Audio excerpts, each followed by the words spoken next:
ကြာပြီဖြစ်တဲ့အတွက်ဒီနေ့ပဲရှင်းလင်းလေးခင်းလိုက်ပါပြီဗျာ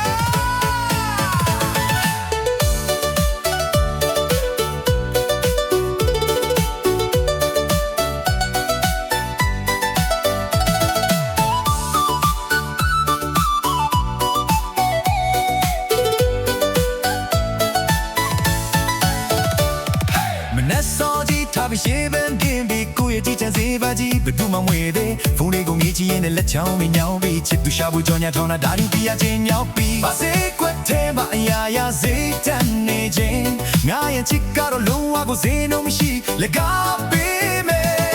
အရေးချင်းကတော့တေချာပါအမခံနဲ့ကောင်းကင်ရင်စေးတိုင်းမယ်ဘိုက်စာရင်ချမင်းချက်တွေးမယ်လိုအပ်ချင်မှန်သမျှကိုနေရာနဲ့ပြီးရှင်းပေးမယ်လာကြပါ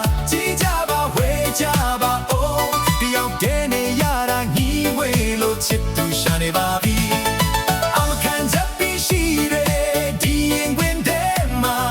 နေရလို့ကြည့်ရှိနေတော့နော်အကြိုက်တွေရင်လက်မထိုးမကြိုက်ရင်လည်းမိတ်ဆွေဖွဲပေါ်လာခဲ့ပါတော့ကွယ်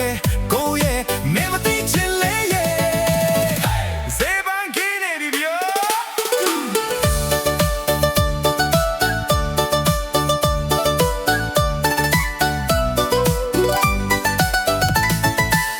ဆိုတာကုန်ပစ္စည်းမဟုတ်ပေမဲ့ဒီလိုရိုးသားတဲ့သူမျိုးကရှာမရှာတာဘယ်သူယူလဲ